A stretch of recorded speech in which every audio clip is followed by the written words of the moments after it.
Les amis, quelle semaine on a vécu du côté du Barça. Malheureusement, place à la trêve. Qui dit trêve dit à peu près 50 blessés dans 2 semaines pour le FC Barcelone. Mais qui dit trêve dit surtout FAQ.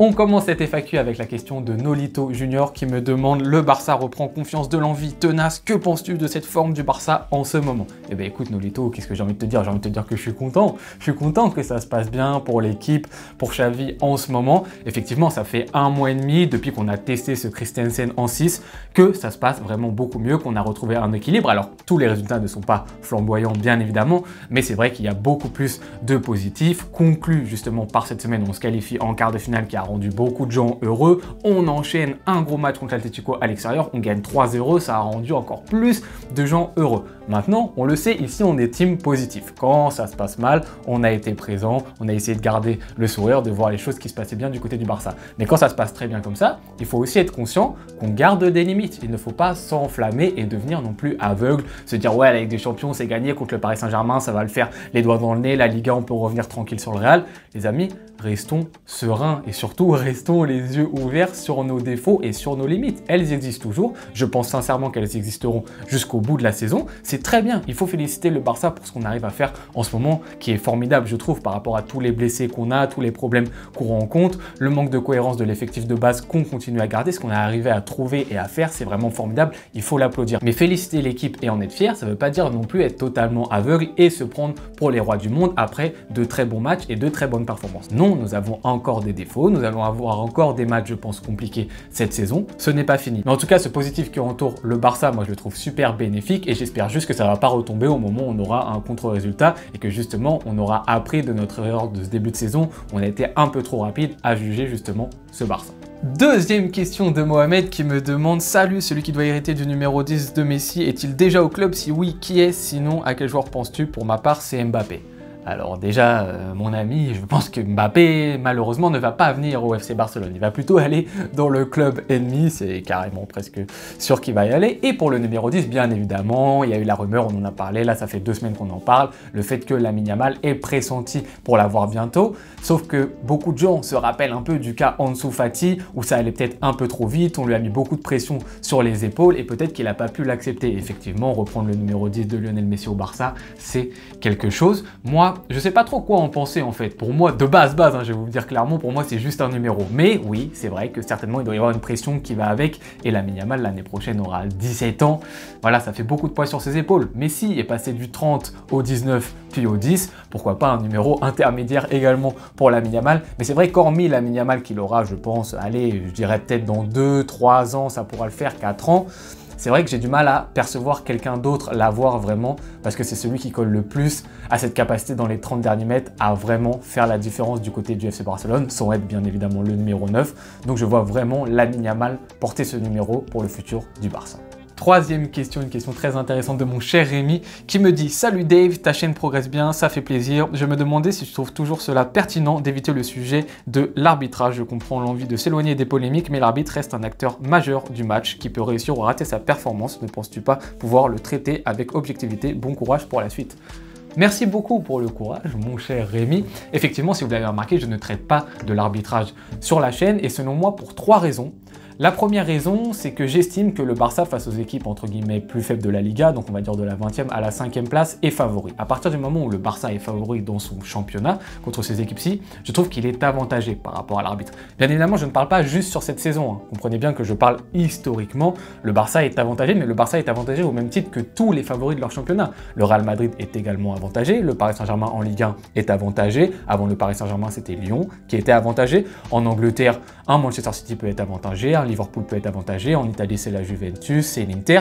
Les clubs favoris des championnats ont une manière d'être arbitrés différente des autres clubs parce qu'il y a un poids, il y a une institution qui fait que les arbitres ont une certaine pression, une manière d'arbitrer qui est différente par rapport aux plus petits clubs. Donc déjà en premier lieu, par rapport aux plus petits clubs, j'évite d'en parler parce que selon moi, dans la globalité, historiquement, on est avantagé sur l'arbitrage.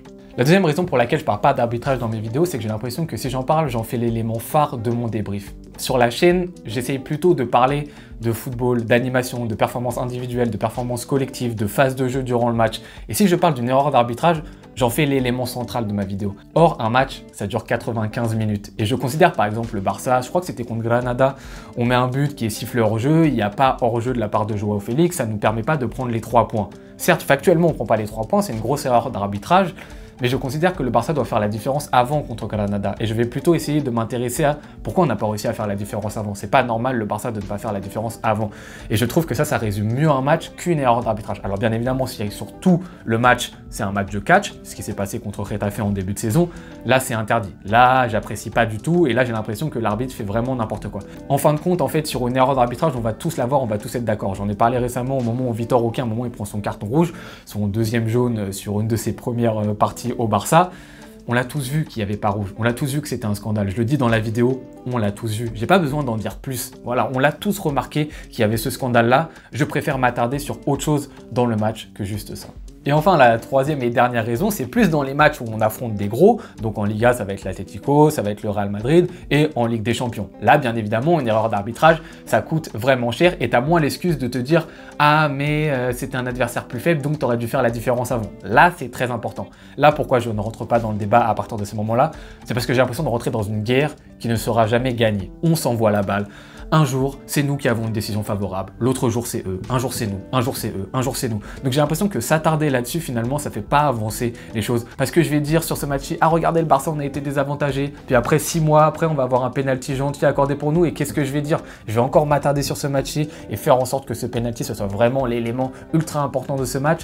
Je sais pas, j'ai l'impression de commencer une bataille qu'on peut pas gagner. Donc autant pas la commencer, cette petite guéguerre. Après, bien évidemment, je peux essayer d'en traiter un petit peu plus, notamment sur ces matchs-ci, quand c'est vraiment très flagrant, très évident. Mais voilà, j'ai pas envie que ça soit l'élément important de mon résumé.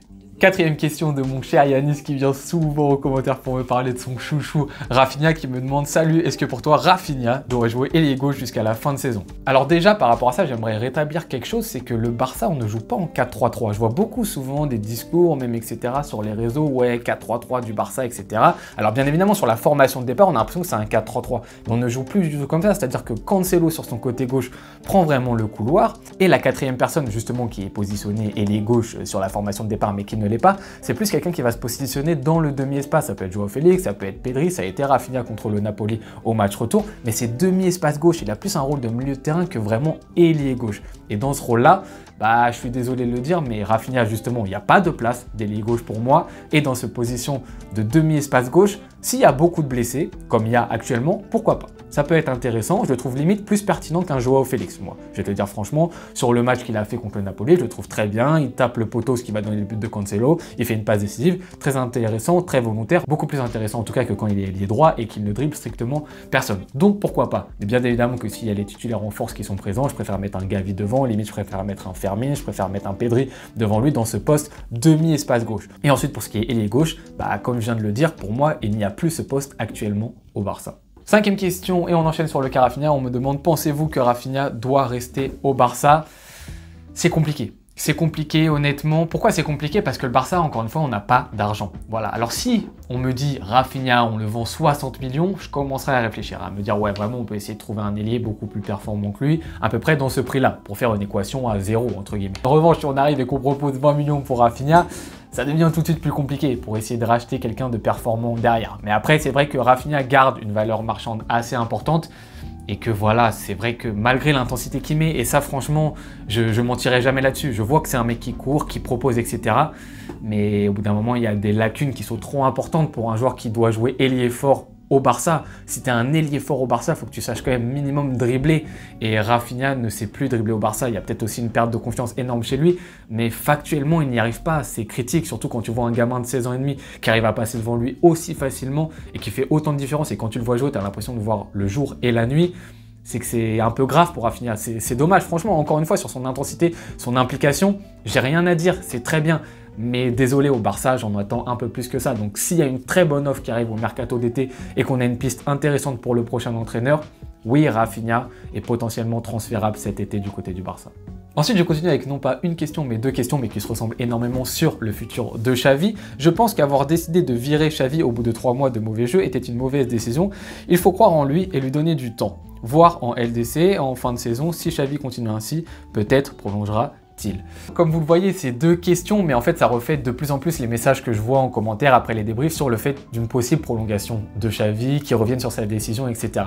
Mais comme vous le savez très bien, sur la chaîne, on a défendu cette idée depuis le début. Le nombre de vidéos que j'ai faites pour expliquer que Xavi était l'homme de la situation et qu'il fallait le conserver, les amis, c'est pas que je suis pro-Xavi, c'est que je suis plutôt pro-patience en fait. On voyait des gens s'exciter au bout de 2 mois, 3 mois, Xavi out, etc. Faut qu'il dégage, il montre rien. Mais on oublie qu'il a perdu des éléments essentiels par rapport à l'année dernière. On a l'impression qu'on a l'équipe de l'année dernière plus des éléments forts. Non, ce n'est pas ça. On a rajouté des éléments qui, je trouve, moi, ne sont pas cohérents dans l'effectif. Joao Félix, est-ce qu'on en a réellement besoin? Je ne sais pas, mais on vend des paillettes aux gens avec Joao Félix. Et on perd notre numéro 6 Sergio Busquets et un ailier fort qui est Ousmane Dembélé qui est ultra percutant, qui ne sont pas remplacés. C'est des pertes énormes sur lesquelles il faut travailler pour trouver les bons changements. Et Xavi a travaillé. Il a mis De Jong, il a mis Romeo Oriol, il a tenté le double pivot De Jong Romeo, il a tenté le double pivot De Jong Gundogan, il a tenté le double pivot De Jong Gavi, il a tenté le double pivot De Jong Pedri. Il a tenté plein de choses, mais ça prend du temps parce que tu peux pas le valider sur un seul match cette proposition. Tu peux pas te dire au bout d'un match, ah ça marche pas, ah je change. Non, il faut le tester parce que les équipes que tu as en face de toi, elles ont une animation différente, donc il faut le tester à d'autres moments. Et tout ça, ça prend du temps. Et quand on voit au bout de 3 mois les gens s'exciter et dire ça doit dégager alors qu'on a des manquements qui sont énormes sur l'équipe, bah c'est un peu décevant en fait. Au bout d'un an, tu peux critiquer. Ok, il n'y a pas de problème si tu vois qu'il n'y a pas d'amélioration, si tu vois que l'entraîneur ne fait rien du tout sur le terrain et ne change rien. Oui, là tu peux critiquer. On peut pas dire que Xavi, il n'a pas essayé de tenter des choses. Ça n'a pas fonctionné, mais au moins il a essayé. Et donc là, ce que j'aimerais faire comprendre, c'est juste Xavi, je ne sais pas s'il prolongera, bien évidemment que c'est mon envie, je l'ai exprimé dans plein de vidéos, mais je pense qu'il a dit non, il ne reviendra pas trop sur sa décision, c'est mon avis. Mais vraiment, je pense que le plus important, c'est d'essayer d'apprendre de cette situation, et pour le prochain entraîneur, justement, ne pas aller trop vite dans le jugement. Prenons notre temps avant de juger, essayons de prendre une vue d'ensemble, de regarder qu'est-ce qui se passe, la cohérence de notre effectif, quels absents on a, quels blessés on a, essayer de comprendre pourquoi le coach il est en difficulté. Est-ce que le coach il travaille pour réparer cette difficulté ou non? S'il n'y arrive pas mais qu'il essaye au moins de travailler autour, essayez d'être patient. Je pense que c'est ce qu'il faut retenir du cas Xavi et de la manière dont ça a été traité.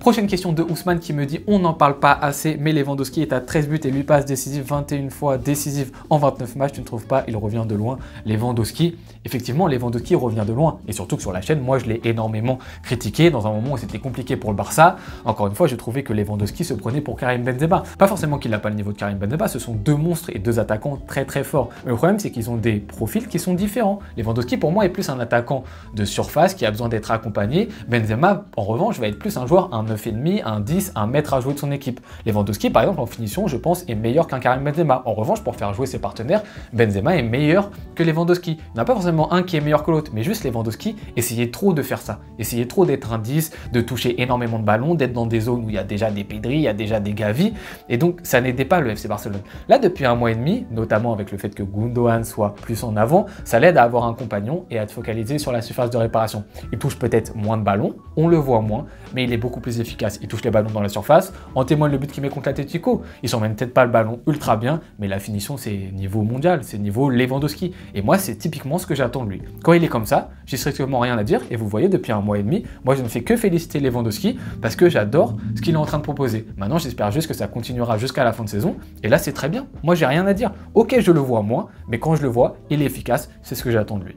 Avant-dernière question, les amis, on me dit salut, question de Faucon Doré pour toi, est-ce que le Barça a gagné quelque chose par rapport à la saison dernière? Alors comme j'ai expliqué par rapport au cas Xavi, je pense qu'il faut d'abord se rendre compte qu'on a perdu des choses. En commençant cette saison, on a perdu un 6, on a perdu un ailier fort. Maintenant, est-ce qu'on a travaillé cette saison autour du fait de reconstruire un équilibre? Oui, on a essayé de reconstruire, de travailler par rapport à ça. Donc on a appris une sorte de nouvel équilibre déjà en premier lieu. Après, il y a eu beaucoup de blessés cette saison, un De Jong, un Gavi, un Pedri, des blessés qui font que ces joueurs-ci, qu'on attendait vraiment devenir forts, progresser avec le Barça, on a du mal à voir cette progression parce qu'ils se blessent constamment. Donc c'est difficile de les juger. En revanche, il y a, je pense, deux choses qu'on peut noter, deux très grosses progressions du côté du FC Barcelone. C'est d'abord la venue d'un mec comme Gundogan, qui je trouve dans les 30 derniers mètres en tant que milieu apporte vraiment son expérience, apporte vraiment un calme, maîtrise le tempo et aussi arrive à scorer, à avoir des statistiques. Donc c'est vraiment un élément, je trouve, très très important pour le Barça. Un petit peu comme Cancelo d'ailleurs, qui apporte aussi cette qualité technique, son expérience. Donc ces deux joueurs-ci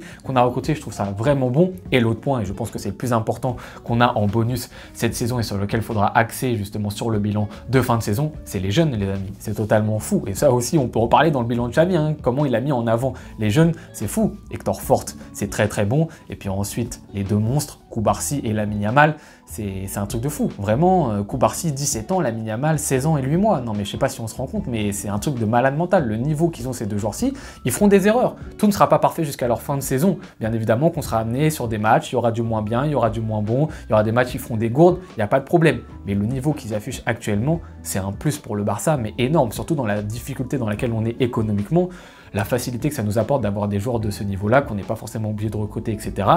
C'est super cool. Alors malheureusement, et le problème, on le voit très bien, c'est qu'ils jouent beaucoup trop de matchs, et c'est pas normal dans un club comme le Barça de faire jouer autant des jeunes joueurs. Ça montre bien qu'il y a un problème au niveau de la direction et de comment fonctionne le club. Mais c'est vraiment la satisfaction, la grosse satisfaction de cette saison. Ce sont les jeunes, même Fermín López que j'ai oublié de citer. Voilà, c'est le gros point positif, selon moi, de cette saison. Dernière question, mesdames et messieurs, pour conclure la FAQ. Question d'Aminata qui me dit « Salut Dave, vu la forme actuelle du Barça, qu'est-ce qui nous empêche à croire à la Ligue des Champions? Continue le travail, j'apprécie beaucoup. » Tout d'abord, merci beaucoup pour ton message. Et ensuite, concernant la Ligue des Champions, écoute, j'ai envie de te dire, la Ligue des Champions, c'est une compétition, pour moi, selon moi, qui est à part. C'est-à-dire que l'équipe qui va la remporter, c'est pas forcément la meilleure équipe sur toute la longévité de la saison en Europe. Des fois, on a l'impression que tu as gagné la Ligue des Champions, tu es la meilleure équipe d'Europe sur toute la saison. Non, il y a des équipes qui l'ont gagné qui n'étaient pas forcément sur la longévité la meilleure équipe. Exemple Chelsea à certains moments, le Real Madrid l'a aussi gagné à des moments avec ce flair Real Madrid qu'ils ont, qui est une énorme qualité, mais dans l'ensemble de la saison, c'est pas forcément la meilleure équipe européenne. Donc nous, pourquoi pas la gagner? On n'en sait rien, franchement, on peut, c'est possible, ça reste du football. Mais on est aussi capable de se faire éliminer par le Paris Saint-Germain, on est aussi capable d'arriver en demi-finale et de perdre contre l'Atlético. C'est pas parce qu'on les a battus 3-0 là qu'ils sont pas capables de nous battre à un moment donné. Puis après, il y a une finale aussi.